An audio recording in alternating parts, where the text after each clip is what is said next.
Okay, oh my god, my breath smells like onions. Hi guys, it's Michaela back again with another video, and just how are you doing, folks? Things are weird. Things are weird. And I think I just want to take a moment to acknowledge the weirdness. Even though my particular work from home situation is honestly the dream, I am living my best life. I am in so many ways happier now than I was before everything started. It's still really hard. I never ever know what day it is. Even though 2 days a week I still have to go into the office, I still never know what day it is. And I have found it way more difficult than usual to read, which you think that I wouldn't, because I have so much time on my hands and there's kind of nothing else to do. And yet, it took me, the last book I finished took me almost a full week to finish, and it never takes me that long to read a book. And it was just so hard for me to focus and to be deliberate with my time. Even when I was deliberately sitting down to read, I haven't been able to read for the long stints that I usually can. So that's just one way that all of this is affecting me. And that also means that I'm not here today to talk to you about a book. I am actually here today to talk to you about many books, and these are many books that I have not read. I am going to take my camera and take you on a little tour of the 2 shelves of my shelving book unit behind me that house my TBRs, so the books that I have purchased or that I own that I have not yet read. Thank you, car. I'm going to have to be behind the camera for this because I am not yet adept enough at filmography or positioning or lighting to figure out how to get myself and the books on the shelf in frame at the same time. So we're gonna deal with what we got, kids. So without any further ado, let's go on a little adventure. So these 2 shelves right here house all of my unread books, with the exception of a few books that I have borrowed from a friend that I haven't read yet, but those I don't own and are not going to be going into the rest of my collection, so they get housed separately. I have them broken down into 4 main categories, so I will start there. You may, as we go, catch glimpses of this absolute hunk of just cutting edge technology. This is the printer that I had to haul all the way from my office that I use for my work from home job. So just ignore it if you see it. So first up are these books right here. These are books that I purchased when Barnes & Noble was having this huge sale sometime towards the end of 2019. It was wild. I think I got a total of 11 books for about $80, which is an absolute steal. As you can see, I got a lot of classics. These are classics that either I have not read before or I have not read in their entirety. I don't know if I've actually ever read a Sherlock Holmes story, so I just have volume 1. I have read The Importance of Being Earnest. I read that in high school and absolutely loved it. Oscar Wilde, a gay icon, but it has, as you can see, 4 other plays, so I am excited to read those. Have not read Sense and Sensibility because I'm a terrible reader of literature. The gaps in my literature knowledge are vast. And then I have read large swaths of these graphs, but never the entire thing at the same time, which feels blasphemous to say, being that I am such a Whitman fan and being that my channel name is literally a pun from Whitland Line. We're just gonna move past that. We're gonna move past my personal failures. Moving on, we have With the Fire on High by Elizabeth Acevedo.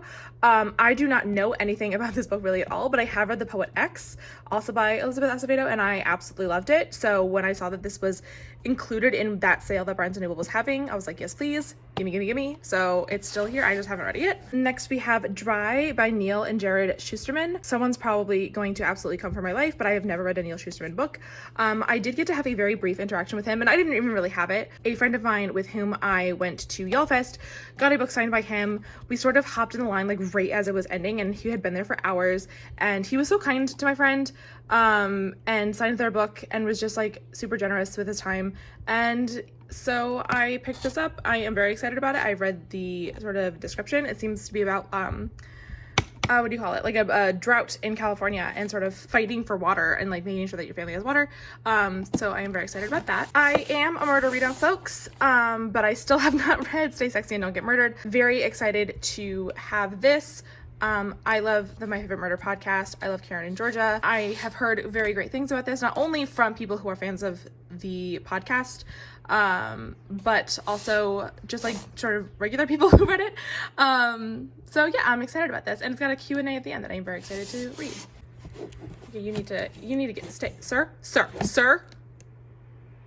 Thank you. The last book that I picked up that I have not read from this haul was The Bridge of Clay, just Bridge of Clay by Marcus Zusak. Again, I have read The Book Thief by Marcus Zusak, one of the absolute best books I think I've ever read in my life. It's so good. And this one's a signed copy. I probably knew that once upon a time. Well, I guess we'll call that a signature. I'm not hating. I'm just saying that's a hilarious signature. So I don't know literally a single thing about this book. I know nothing, but I'm excited to read it. It's a big boy, so it'll take up some time. So this section right here consists of books that have been given to me, either as gifts or just other people sort of like purging their libraries and are looking for places to foist books, and the answer is always me. Please foist books onto me. I love books. So this first book is like the official Buffy encyclopedia. If you do not know, which I don't know if I've actually ever talked about it on this channel, but I'm a huge fan of Buffy the Vampire Slayer and have been since I was in high school. I am a fairly active member of the community for Buffering the Vampire Slayer, which is sort of the most, I think, currently the most famous Buffy rewatch podcast out there. I highly recommend it if you are a Buffy fan, or if you have been looking to get into Buffy and just haven't really found an avenue in. They are spoiler free if you listen from the beginning, and it's just truly wonderful. Listen to the podcast, watch the show, both. But yeah, I know it's probably weird to say like I haven't read this because it's an encyclopedia and you don't really like read an encyclopedia, you reference it, but I actually would like to sit down and just read this from beginning to end, because there's a lot of the show that I just don't remember, because there's episodes I haven't really rewatched or seasons that I haven't really rewatched. I am only casually familiar with the comics. I've only read season 8, which is the first season of the comics, so I'm not really familiar with anything that happens past that, so I would like to just sit down and read all the things that I am missing. Oh, and this was a gift from a fellow listener from the Buffy podcast. I am so sorry that I do not remember who gave it to me, but I do love you, and I do love this. All of the rest of these are books that were just given to me by someone who was doing a purge, including another Neal Shusterman. I think this is sort of like his seminal work, I guess, from what I have heard. I don't know. I have not read it. The only exception to this is American Originality by Louise Gluck. This was given to me by my pen pal, Carolyn, who also gave me, at the same time, this bad boy, Live Oak with Moss. She gave me one for like Christmas and then one for my master's graduation, which happened very, very close together. So I have not read this one yet, even though I read the other one. Very, very excited. But yes, the rest of these were just things that someone asked me, hey, do you want this? And I said, sure. If I ever say no to a book, please assume that I have been body snatched and kill me. Moving on to the second shelf from here all the way to the left, these are books that I have owned for a very long time and still have not read. So these are my books of shame. Some of them I have read parts of, some of them I have started but never finished. For example, You, Dracula. There are not enough numbers in the universe to describe how many times I've started this book and have not been able to finish it. Okay, the answer is probably like 3 or 4, but still, I am determined one day to get through this book, because the reason I didn't finish it is not that I didn't like it. It was just that I don't know, I just couldn't get through it. And I think I can. I think I am now in a place, listen, I just finished Castlevania last night. I can do this. I can get through Dracula. This is Night by Elie Wiesel. This is a book I actually, I have read, again, large chunks of it, because when I was in the 6th grade, I did a history fair project on Elie Wiesel, came in first place in my school, no meaning to brag. So I did read chunks of this, and I quoted chunks of it and used it in that project, but I never actually, to my recollection, sat down and read it from beginning to end. So I am excited to do that, along with these other 2 books. Let me move these out of the way. These other 2 books, which are like not direct successors. This one is nonfiction, it's a memoir, and those 2 are fiction, but they're sort of like spiritual successors, I suppose. So I'm excited to read those. One Flew Over the Cuckoo's Nest I borrowed from a friend and never gave back, so I think it's just mine now. These I'm pretty sure I stole from my parents, but they don't know, so it's fine. This book, this is a book I feel very guilty about because this book was actually given to me by the author. I went to Atlanta Pride in 2014, I believe, and he was there just like giving out copies of this book. And like, again, not only am I never one to turn down a free book, but also like I remember when this picture went viral, and I was really excited, and then this bitch just did not read it. So absolutely going to read that this year. I feel very bad about it. Cordell Lewis, please don't hate me. And then this big boy here is the Darling Martinez Inferno by Dante Alighieri. I again have read large portions of this, both in English and in the original Volgare, because if you open it up, let's open it up to an actual canto, please. Can you work with me here? Okay. So as you can see, it's got the original Volgare on the right and then a very, very good English translation on the left. Nope, switch those around. I'm an adult, I know the difference. So I have read quite a few canti from this book just because I was an Italian major and it is illegal to study Italian without studying a little bit of Dante. But again, never read it just from beginning to the end, never really read the intro or any of the notes other than the ones assigned to me for my class. So that's another one I wanted to sit down and read it from beginning to end, because it is such a beautiful, beautiful piece of artistry. And I really do love it. I love Dante, such a messy, dramatic bitch, an icon for the ages. All right, so this is our last little section, and these are just books that I bought for myself relatively recently. These two came from Goodwill. I believe this one came from Target. This one is the sequel to Crown of Feathers. Yes, Crown of Feathers, but this is by Nikki Parpetto. First book was amazing. I got it in 2018 at YALLFest. Super, super good, highly recommend, and I just have not gotten around to reading the sequel yet. It's actually funny, earlier this year, I was brushing my teeth one morning on my way to work, and I was like, hey, whatever happened to the Crown of Feathers series?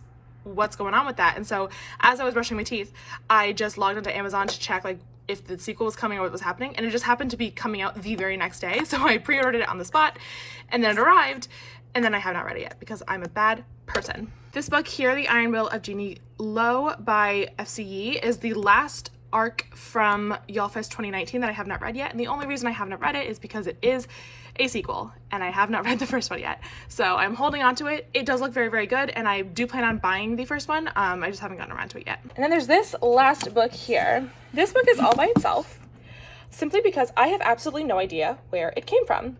I was unpacking my books when I moved into this apartment, and I knew that I had not read it, so I put it with the rest of my TBRs. And then one day, I was sitting on my couch, I think, and I looked over, and I saw this book, and I'm like, where the fuck did this book come from? I think it may have been given to me. I think it might belong in this group, but I can't say for certain. Like, maybe I did buy this. Maybe this was a part of that Barnes & Noble haul. Maybe this came somewhere else. I truly have no recollection of where I got this. I have read the description of it. I don't remember at the moment, but I have read the description, and, like, it did sound good, but I don't know where it came from. So, whoops. So, this little mystery gets to sit all by itself until it tells me where it came from. So, those are my TBRs. There are, like, 30, I think, which is definitely more than enough to get me through a quarantine. That's not true. I can actually get through these fairly quickly if I actually put my mind to it, which who knows if I can. But yeah, these are the books that I'm hoping to have all of these read by the end of the year. I would like to clear out this particular set of TBRs, mostly just so I can have an excuse to buy more things. Thank you for going on that little adventure with me. I hope you got a bit of an insight into sort of my book life and the things I prioritize with my books, and a bit how I think about organizing. How I organize my TBRs is not how I organize the rest of my shelves, by the way. The rest of my books have much more like a regimented organizational system. I am a librarian at heart.